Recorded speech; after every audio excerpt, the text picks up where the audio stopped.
guys, this is the Lovin Dubai show on Thursday morning. We had a big show.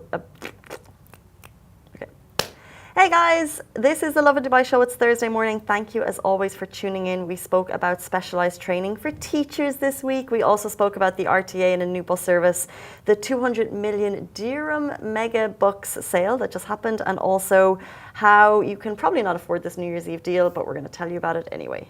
Well, if you missed the show, you can subscribe to the Lovin Dubai show podcast wherever you get your podcasts from, and enjoy.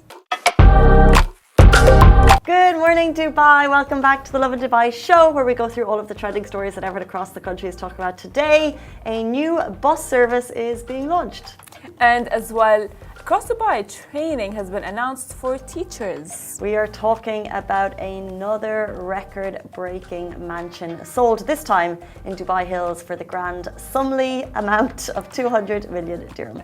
And since New Year's Eve is around the corner, this Dubai New Year's Eve package costs 150,000 dirhams. I've already got that one, so there won't be any more of those to go around. And also later on in the show, we're very excited to welcome Adil Hussain. We're talking about men and emotions. He is a Dubai men's coach and helping to break the silence and helping men to speak up about their emotions.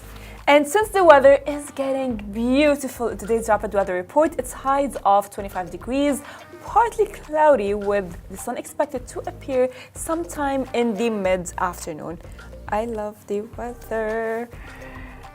I loved today's sunrise because I actually didn't see it in real life, but I saw the pictures on Instagram on Lovin Dubai. There's a video that just went up on feed. It's those really pinky, cloudy skies. So nice. I know. I actually did see the sunrise this morning because I wake up really early in the morning. And I was like looking, I'm like, oh my God, it looks beautiful. I love it.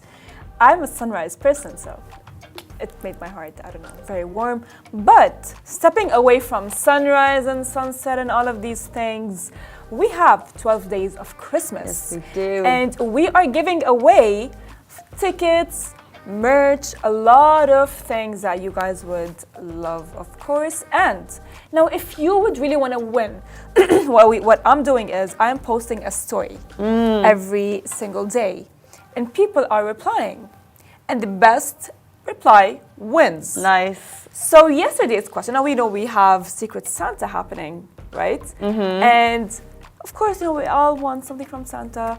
We have a wish list. Right? Do you? So, of course. What's you know, but on your I mean, wish I don't share it because, like, I would like to, like, let's say, like, I would want to see what the other person would get me, and Me too. Oh my God! Me too. I want the surprise element. Same, exactly. I don't want to be like, oh yeah, I want this, so you can get me, you know, because I can get myself whatever I want. But that's my idea. You know what I mean? But Lovin Dubai followers weren't as. They were very straightforward. People were replying with like, oh, iPhone 16. Maybe they thought we were going to give them an iPhone 16, that's why. So they dreamt big. Fair enough. I mean, yeah, maybe never lose hope, but I would say take it easy. However, the winner is someone who said, Georgia tour with my husband and cute baby girl. Look, this is, I think it's very a Georgia cute. Tour with my husband and cute baby girl. Oh, Yes. that's a nice That wish. is a very nice wish. We can't grant that, but what we can grant is 2 tickets for you, Georgia, in Abu Dhabi tonight to see Bryan Adams. It's going to be an amazing concert. It's part of the World Tennis League, which is kicking off in Abu Dhabi, all running throughout this weekend. So it may not be Georgia, but it's Abu Dhabi, which is, in my opinion, better. And as well, of course, you know, your baby girl would for sure enjoy. As Casey has mentioned, we can't give you a Georgia tour, but Baby girl can can't get go. it. There might be an age limit. What is on your what do you want for Christmas? Like if you, let's forget what we said is that, you know, we are not going to be putting anything on our wish list, and that we're not going to be telling people what we want. But if you would want to tell someone, I want that, what is one thing that you would want? Glowing skin. You have beautiful skin. Just set it for the compliment. You really have beautiful skin. No, I want glowing skin for Christmas. That's what I want. You have glowing skin. Thank you so much. But You do. Because like I'm not, guys, I'm so sorry. I'm staring at Casey like. No, you know, you wake up and like, First of all, appreciate the compliment, but I want to wake up in the morning. I don't want to put on makeup ever, and I want to walk into a room and to feel like the sunlight is beaming from my skin, and everyone's like, wow, what doctor are you using? Like, is it the Lindsay Lohan doctor? And I'll be like, no, this is just me. This is Santa delivered this. That's what I want. What do you want for Christmas? The thing is, I don't like materialistic things as a gift. I'd rather have it, I don't know, maybe like a cute letter. Yeah, I'm a If you've got Farah, Lovin Dubai office, if you have Farah for Secret Santa, she does not want a gift, she wants a letter. Yeah, like tell me like, oh yeah, you are amazing, you are nice, you are kind, you are, I don't know, smart, you are funny. I am funny. I really think sometimes that I am funny. But yeah, because like... I have affirmations videos on YouTube that can tell you that every morning, yeah. They're fab. So you do actually listen to affirmations in the morning? Sometimes, yeah. I like them a lot. I feel like they're such an energizer for the day. Do you believe in them? Like, yeah, I feel like it's like a positive mindset. I don't know. It's funny because someone used to play them in the office and I thought they were silly, and then I started reading about it. It's like training your brain to think certain things, and then you just think them. I agree. You are beautiful. I am beautiful. You are smart. I am smart. You know.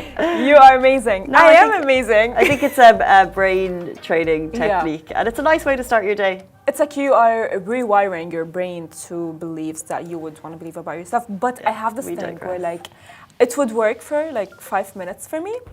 But then if I'm looking in the mirror and I will see like my messy, as we say in Arabic, mankush hair in the morning. What's mankush hair? It's like very like messy, all over the place hair, like when you wake up. I love that word, mankush hair. Mankush, exactly. Okay. Yeah, mankush, if you want to say something, so like, it's like a cute, not very offensive, jokey way, like, oh, like your hair is so mankush. That's like kind of like funny. So like, if like that's what happens with me. Like I believe in them, and I would do them like, oh yeah, you know what, Farah, you're gonna do amazing today.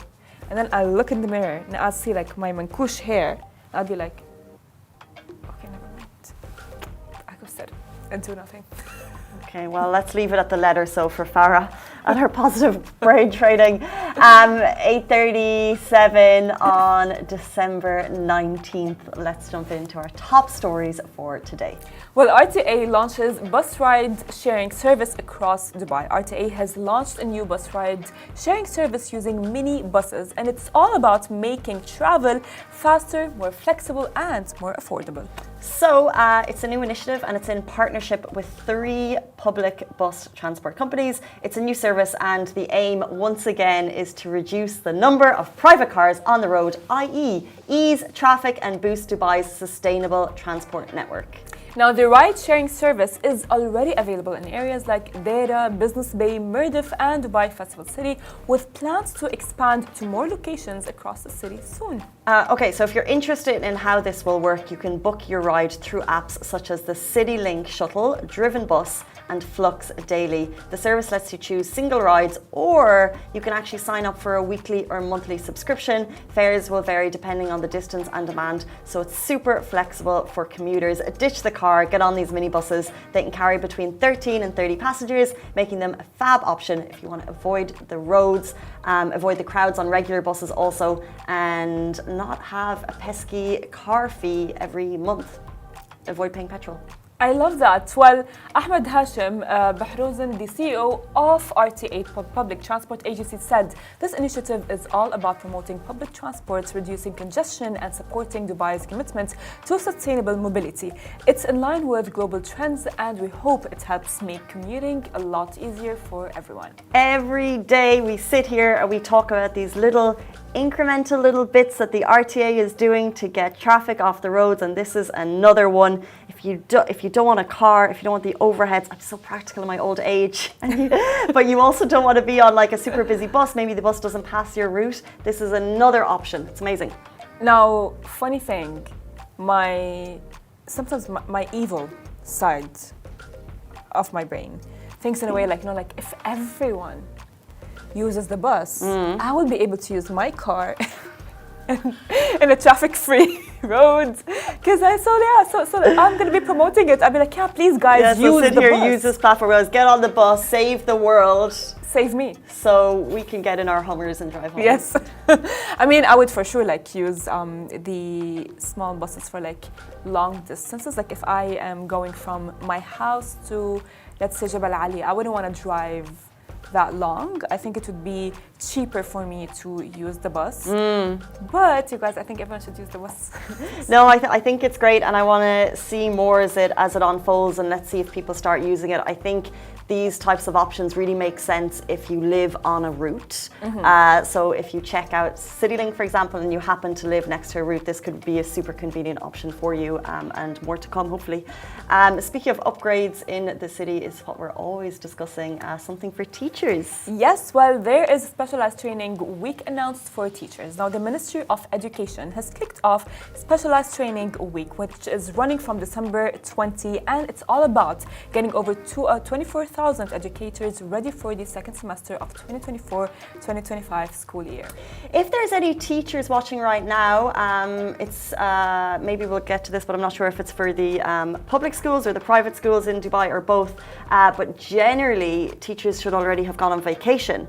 So, but if you're in a private or public school in Dubai and you have an update on this, let us know if you're doing an extra week from the 20th, because that extra week will include 66 workshops, and the goal is to give teachers, school leaders and education professionals some more training. So they'll cover about 240 hours of training in total, and the aim is to help improve teaching methods, bringing in the latest science and tech, and just to make sure that educators are up to date with the skills that they need.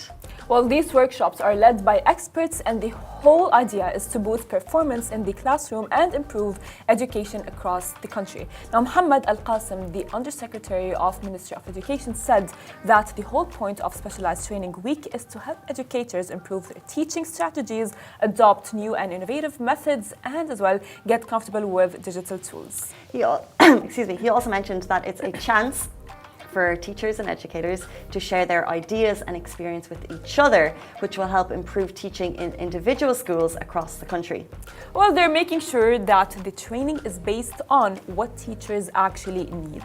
So it's not just random stuff, they're matching the training with what will help the teachers perform better, keep students engaged, and meet national education goals.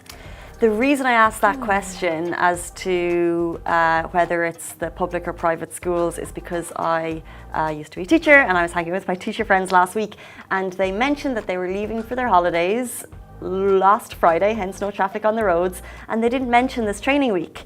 So I'm wondering, and one works for public school network and the other works for the private school network. So I'm wondering, is this for all? Not sure. I mean, I would assume that it's for all. I would assume because whenever there is a grading system happening to schools, the ministry attends all schools, whether it's a public school or a private school. That's why I'm just assuming that it's going to be for all. I think it could be for mainly the public school network. Yeah, I'm not sure. But if anyone has any update on that, let us know. Let us know how it's going. So that means they'll be working from the 20th for an extra 5 days. Report back. And by the way, as well, speaking of teachers, I have mad respect for teachers because their job is so hard. They are dealing with kids and they are raising kids, right? The amount of things that the kid learns from a teacher is incredible, from whether it's behavioral or even social skills. It's not only 1 + 1 = 2, right? I remember till this day when I went to school, there was this teacher that was so strict that she taught us, she incorporated the element of punctuality into all of us. And I speak to my friends from the classroom, and they all are as punctual as I am. What age were you then? I was 7. Yeah, interesting. And during that time, you know, the child's mind is like a sponge. They grasp onto anything and everything, really. So, like, not only was she a good teacher with teaching us about the information, but she also taught us very calmly and very gently about how important punctuality is. While other teachers I remember there was like in another classroom a teacher that didn't care about punctuality, that was very like flexible, and in that way it kind of like created like chaos across the classroom. So just like it gets to my mind, it's like teachers are raising the students. I totally agree with you, and I fully think that it's a vocation, because you're so right. Like it's the formative years, especially between the ages of 5 and 7, and it has such an impact. And you're probably with your teacher more than you're with your parents. So if you're Tal 1916 says only for government schools. Thank you for that update. So all private school teachers, take your well-earned break and enjoy the 2 to 3 weeks holidays. Okay, let's jump into our next story. This Dubai Hills mansion has sold for a record-breaking price. So who has the cash to splash? We have another record-breaking property sale. This time, the commission goes to Sotheby's for a fully furnished 37,700 square foot private mansion spanning 4 levels with an unbelievable rooftop terrace that has Burj Khalifa views. Well, it's located in Hills Grove, Dubai Hills Estate, and it's 15 million. I mean, higher than, you know, the Sotheby's previous record for a home. So it sold for 200. I guess the previous record was 100 and minus 15. What is that? 185 million. So what's interesting is these areas are now getting different names, right? So this is the Dubai Dream Street in Dubai Hills, but then you've got Billionaires Row on the Palm. You've got another like Millionaire's Mansion. What is it called on Vulgari? That area that Umar Kamani sold his plot of land. It's down near the Pearl or something. And it's like in some cities they'll have like Millionaires Row, and the city has like one area where all the millionaires live. In Dubai, there's like Billionaires Mansions, Billionaires Mansions, Billionaires Road, the Dubai Street of Dreams, and in every community, like, this is Dubai Hills. This is beautiful. I thought Dubai Hills wasn't this extra. 200 million dirham. Would you pay? Would you want to go live there? Yeah, obviously. Exactly, obviously. Who wouldn't? Who wouldn't? What a question. Who wouldn't want to go live there? I would literally, if I have a house like that, I wouldn't even get out of my house. I would be like, who bought it? I am going to be there. I just want to see inside them. I bet it's very I want spacious. to be invited. I want to be invited. You should be like, no, and it's not only invited. You should be like, you know what? I want the house.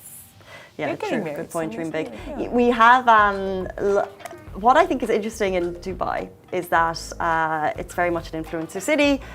People show their lives, and the influencers happen to live quite luxurious lifestyles. So you actually see the homes of the well-heeled, and we have this cool series on YouTube. We started this year. It's called Lovin Life With, and we actually got to go behind the scenes, behind the closed doors of some people's homes. So like Rizwan Sajjan in Dubai, if you want to see his home, it's on our YouTube page. Tam Khan, just this week we shared the video of his Palm Jumeirah mansion. And like, I think you don't usually get that access in other cities, but Dubai, it's fine because the safety bucket. Of course, you know, everyone at this point, even we know that Neymar purchased a house, we know that Ronaldo purchased a house in UAE, and it's just like, I think it's becoming a city or a country that's attracting a lot of billionaires, and a lot of billionaires, I'm like, you know what, I'm gonna go invest a house right there in Dubai, and I wanna live there because they know that there, it's number one, it's very safe. Number two, it's the architecture. I'm sorry, the architecture is giving, because I haven't seen anything like that ever in my entire life. All over my TikTok scrolling feed, because I do follow a lot of interior design pages and architectural pages on TikTok and on Instagram. Something like that. Something like Dubai is like, I've never seen that. 100 million. And now it leads us to our next story, because whoever could afford the 200 million probably is the only person in Dubai that can afford this New Year's Eve package.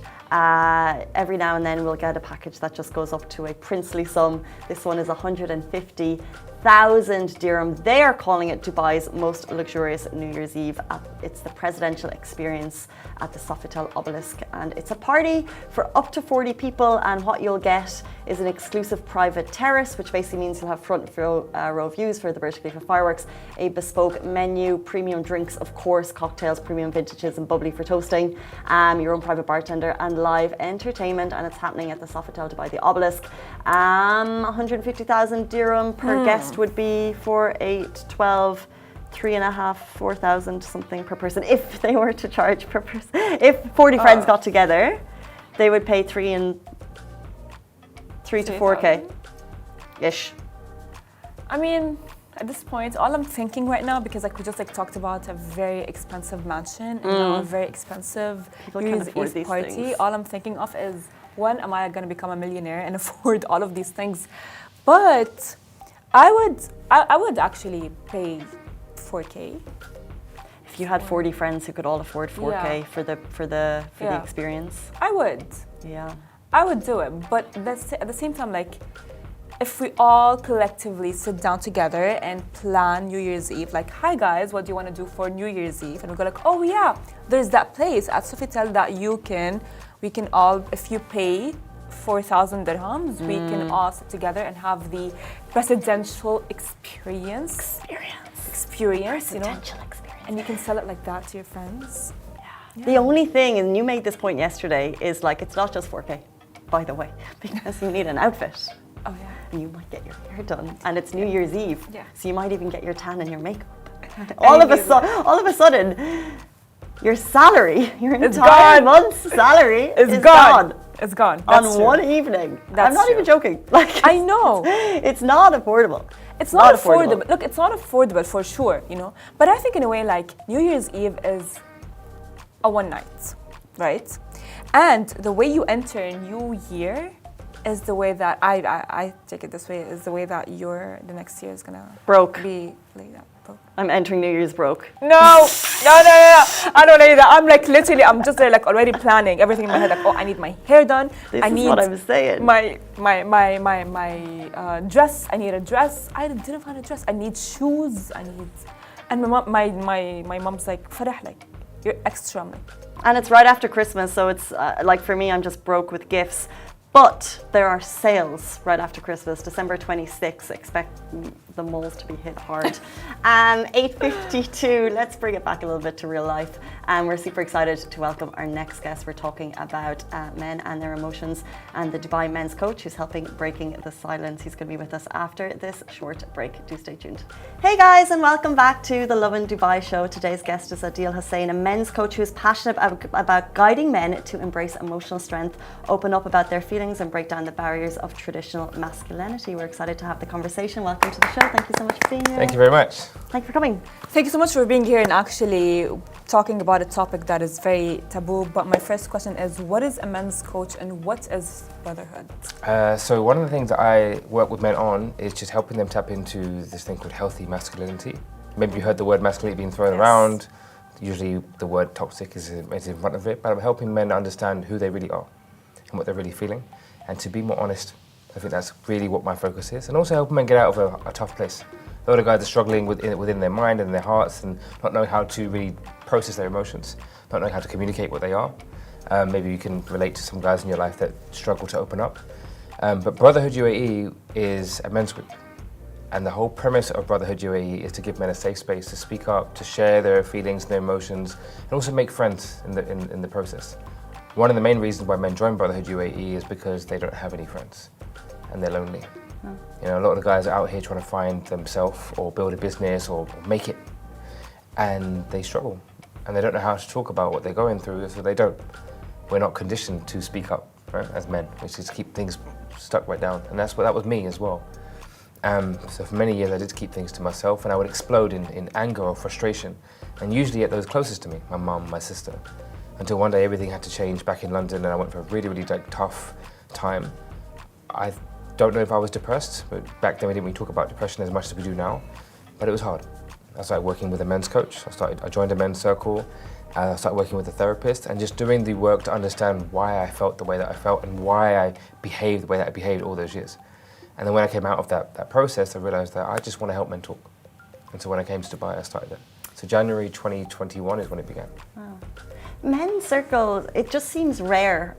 But I want to highlight, I saw a review of the Brotherhood, which I thought was nice. It said, I really felt like I took a lot away from this morning's session, had a good chat this evening with her and smoothed it out a lot from now. Now on a mission to action the points and we'll keep you up to date. This has been so good for me despite the short time of being involved. I've never had someone like you who genuinely cares, and now I'm focused. And I really appreciate it. So I just wonder, what does, a really nice review, and I just feel like, what does a men's circle look like? I feel like it's a very interesting concept, but people are probably nervous to attend. All right. How does it go? Yeah, so I call it the Man Cave. So every Tuesday we have the Man Cave, and it's held in a place in Al Quoz. And so everyone comes, we sit in a big circle. I do a little meditation, just to bring them to the room. You know, just nothing too crazy, just breathe for about 3-4 minutes, just be with the heart, just be there. And then we break off into small circles, and everyone gets 5 minutes just to check in. How are you doing? How are you feeling? And we use this format called PIES, which my coach, when I worked with him, had taught me. So check in physically, intellectually, emotionally, spiritually, socially. Just so that you've got a framework in how to express yourself. Some guys come and they think, I don't know what to say. I don't even know where to start. And some men will come and say, Adele, I don't want to talk. I don't know what to do. I'm a bit nervous. Can I just sit here? I say, fine. Just say your name and why you're here. But when they hear that man speak, and that man speak, and that man speak, they think, oh, this is what we're doing? We're allowed to share? And there's no judgment and there's no shame. And every single thing can be talked about. And they do. And they share some really deep things. Some men cry and open up, and only really we understand each other. Men understand men. And often as men, we're often running into the arms of a woman, or to the feminine energy, because it feels safer to speak up and open up. But around your boys, around guys, there's a different type of energy that you can have and a different level of comfort and safety in opening up. So they all share. No one speaks during that person's share, and there's no advice. So we're not here to help each other in terms of consultation and anything like that. It's just get it off your chest, feel better, great. After everyone's checked in, we bring everyone back to the circle and we discuss a topic. It might be love languages, healthy communication, divorce, marriage, finances, business, what it means to be a man. We've talked about everything. Imagine 3-4 years of doing this, we've covered a lot of different things. And then so they're also learning in the process too. And one thing that's missing in society today is actually just sharing that wisdom that we all have together. Often we're reading books, listening to podcasts, and we're trying to learn as much as possible, but we're not actually using it. But we forget that between us, there's a lot of shared wisdom. You're intelligent in something that I'm not very smart at, and you can teach me, and I can teach you, and vice versa. So now these men are, 1, they're becoming friends, 2, they're networking with each other, and 3, they're getting things off their chest. So imagine that as a network of men. Mm-hmm. Now they not only have a deeper trust with each other, but now they're starting to see how they can work together and also hold each other accountable. So the group's grown from just me, about 4 years ago, to now 130 men. And having 30, 40, 50 guys sitting on a Tuesday is incredible. And it's growing, Wow. Well, you said something at the beginning that men are conditioned not to talk about their problems. Yeah. But throughout your experience, what are the biggest issues that men are quietly facing emotionally? So definitely loneliness, financial struggles, wanting to be in a relationship but not knowing how to be in one or how to find the right person. Stress, feeling overwhelmed with life, keeping up with the pace of, say, somewhere like Dubai. Drowning in fear.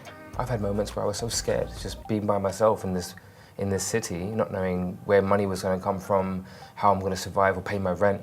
Some guys are struggling. I mean, I've got one case study of a guy that found me through a Khaleej Times article that was in the paper. And he was told by his partner that he wasn't man enough and he wasn't masculine. And he's broken, man, clinically depressed. He called me, I literally said to him, see me tomorrow. And luckily in Dubai you can do that, it's very easy to meet people. Met him the next day, started working with him as my client, brought him into Brotherhood. Now, 6 months to a year later, he's a completely transformed man because he had support from the community. I had a story yesterday of a man told me that he's struggling with his wife. Another brother has let him come stay with him. We've raised money for people. We've done so much with this community, and just knowing you've got someone to talk to goes such a long way. So these men are struggling in all kinds of ways. The same way you'd be struggling. We go through the same things. We don't talk about it. Why are men less inclined to have the conversations, do you think? Fear of being judged, fear of being seen as less than a man, fear of being seen as weak, not trusting anyone. All of these things. Being seen as a failure. You know, our sense of pride is so linked to our achievements, how we're perceived. If we don't look a certain way, we're judged instantly. If we don't have a certain amount of money in the bank or drive a certain car, you're judged. You know, status and power is important to men, and if we don't feel like we've got those things, we just feel less than. And you can say, oh, it's ego. Yeah, it is ego, and we don't know how to process it. That's why we have to come together and learn. That's why we work with coaches, and we have people to help you understand, so you can let go of certain things. You said about ego, right? Yeah. But do you think culture plays a huge role? Because like we know that with culture, they say that the man is the provider, the man is this, the man is that, and which led to, as you said, ego. And do you think that this is all related to the man not being able to express? I mean, ego definitely plays a part. Culture is a huge part, especially in this part of the world. And my parents are from India, Pakistan, but we do have that pressure to feel like we got to be the one to do it all. And I actually, to be fair, I subscribe to the element of being kind of provider and giving that provider energy, but it can feel like a lot of pressure. It can feel like a lot of pressure, especially when you think you do have to do it all, and then feeling that you can't actually ask for help. We struggle to ask for help. The typical example of not asking for directions, because we don't want to be seen that we haven't got it together. We're also, in a way, like I said, we're being judged. If people think we haven't got that ability, then we don't feel like we're good enough, strong enough, and then you got all of that. I'm not enough. You know, I'm not worthy, I'm not loved. And we tie all of these things into what can we provide? What can we do? And that can be damaging. You know, yes, we should be able to look after ourselves and our domain. It's quite a nice thing to be able to do, but not at the detriment of our emotional or mental health. So that's the struggle.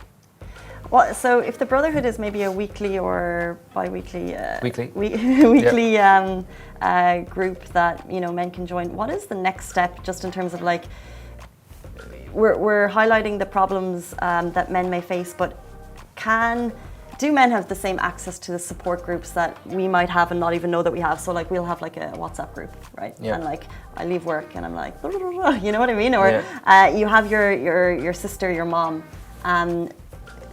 Do men have that same support group? And if not, do you kind of encourage to like start venting on WhatsApp to your friends, you know, get used to those conversations? So a lot of these guys will join the Brotherhood because they can't speak to their friends. So yes, we do try to encourage them, but at least they've got it with us here. We've also got the WhatsApp group, so everyone that becomes a member has a place where they can talk. Friendships are being developed outside of that, but we do try to encourage them to, well, one, we give them the tools to know how to communicate. We talk about these, how you can talk to your mum, how to talk to your sister, and your partners, for example. So they've got that access, but having the community itself is where the power is. They know they've got 100 plus men that they can talk to. And usually what happens after a man cave or even in the conversation of the WhatsApp group, a topic might come up and then they might just DM them separately and say, hey, how are you doing? Which is exactly what's happening, which is exactly what I wanted to happen. You know, one of the most beautiful things that's coming out of the man cave is it's become a little bit of a playground and an arena for men to practice certain things. They're becoming more confident. I had one guy yesterday talk to me and him and his wife were getting divorced and he was a broken man. And the way he would speak was very much like this. He was very quiet. Now the way that he talks to the guys, and he's really come out of his shell, and I love seeing that. You know, seeing men step into their power. So there's so much support now. You know, yes, we've got the WhatsApp group, we've got the weekly man cave, we have events, we do hikes and paddle tennis, and we run workshops and talks about stress. Or we had one on last weekend about how to dress. So we had a stylist come in. So we're trying to help the men in every way, you know. What are some of like the biggest barriers that prevent men from seeking help regarding their mental health? It's the stigma that something's wrong with them. Yeah. That's the biggest thing. And I like to think that Brotherhood UAE can be the bridge between nothing and therapy. Because therapy is fantastic, but that can be seen as even more of a stigma. Brotherhood UAE, I want to be like a brotherhood, really, like we're just friends, we're just hanging out, we're just talking. You don't have to think that something is wrong with you because you're not okay. And you know you're not okay.